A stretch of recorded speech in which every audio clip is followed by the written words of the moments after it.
Douglas Bickford. It is the 19th of May, 2021.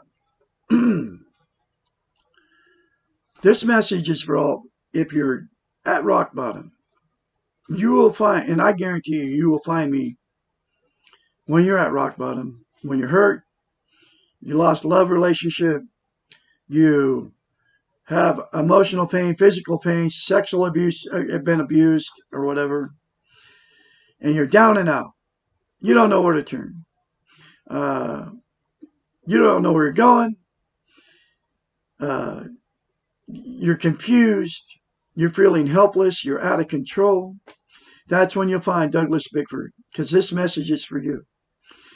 This is the cure for you and the start of your freedom from all your past emotional pain and physical abuse or whatever you've received, because we all get it, because life is full of pain. Here's your cure for you. Go to the mirror and say, I love you. Right now, put me on pause and go do it. Say it, and then come back and continue to watch me. Okay? It's just very simple. In it, you won't get. You got to let go of everything you've been taught your whole life. That's the one simple concept that will connect you with a higher power,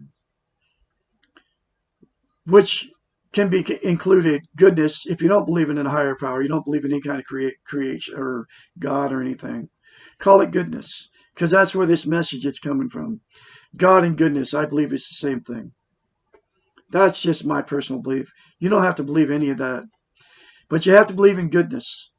If you have goodness, then go to the mirror and say, I love you in the mirror, because you are full of goodness. You were born with it, contrary to what you've been taught by all the religions and everybody else. That's one of the dangers, the religion especially, because they taught us that we were born into sin. We were born bad, basically. Nope, you weren't. When you were born, you were full of life. You're full of goodness. How can there be any bad in a little baby? Look at a little baby, how innocent they are. It's like little animals, right? Any kind of animal. They're not born bad. They're just born. Okay. I had a person tell me that a religious, that animals don't have souls, and when they die, that's it. I don't believe that for 1 second. Yeah, and he was saying it comes out of the Bible. They're dead. You never see them again, you know. And then the next thing was, oh, then humans pass on, right? Like we're any different than animals. Like humans are better than animals, right? That's all a teaching out of the Bible, which isn't true. Okay, but anyway, so this is chapter 37 out of the book The Portable Therapist, where she's a doctor of psychology, so she knows her brain, the brain. That's actually where I got that concept out of, and it works. I'm proof it worked. Okay. Anyway, this is chapter 37, and this book. To get this book, I suggest you get the book and read it after you say that to yourself in the mirror. And keep saying that. You have to say it daily to yourself in the mirror for the rest of your life.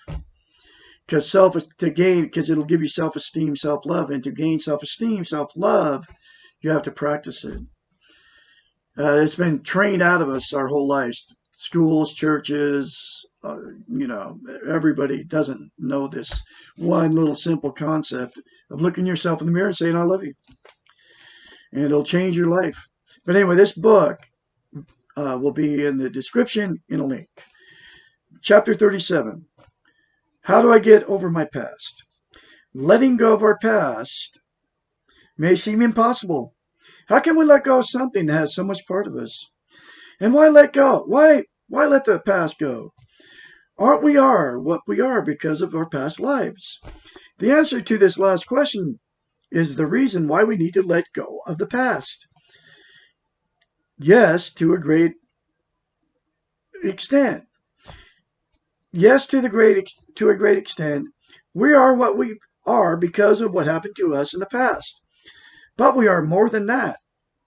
We can only be who we are right now in the present.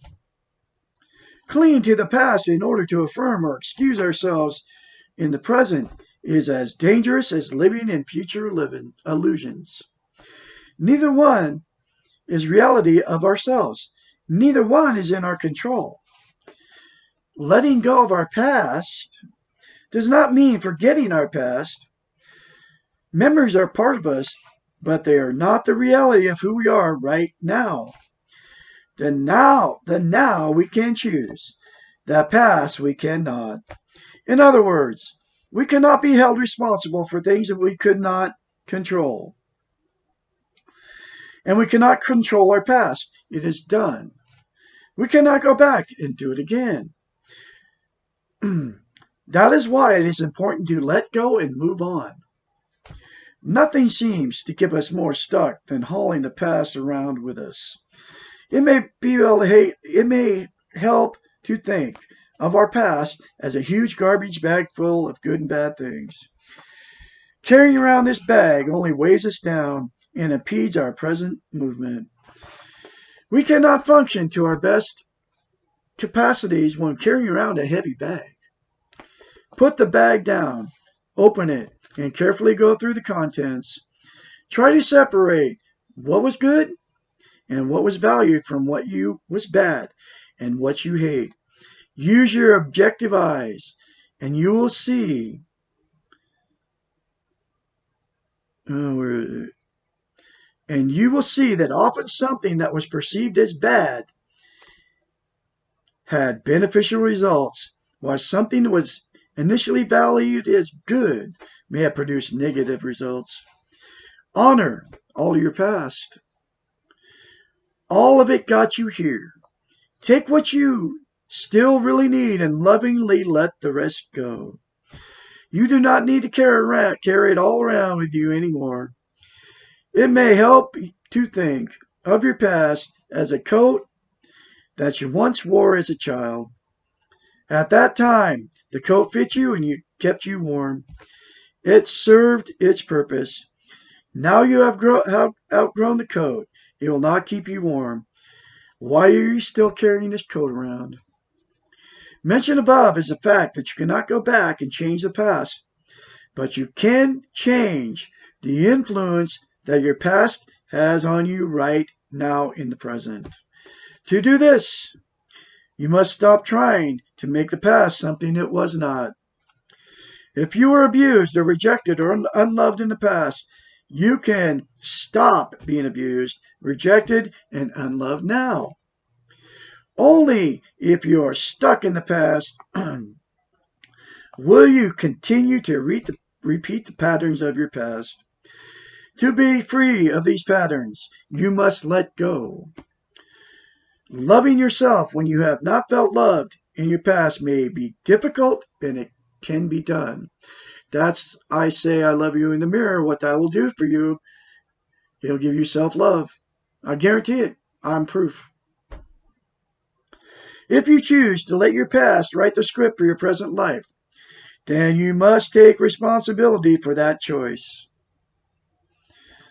It is your life, and you are more than what you have been before. Be the best you can be. Let go of what is holding you back. Be free. It's happened to me. I'm free now.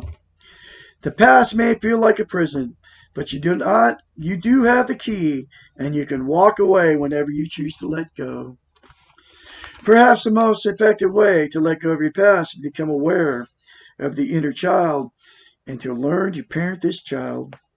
These concepts will be discussed in the following next two questions and answers.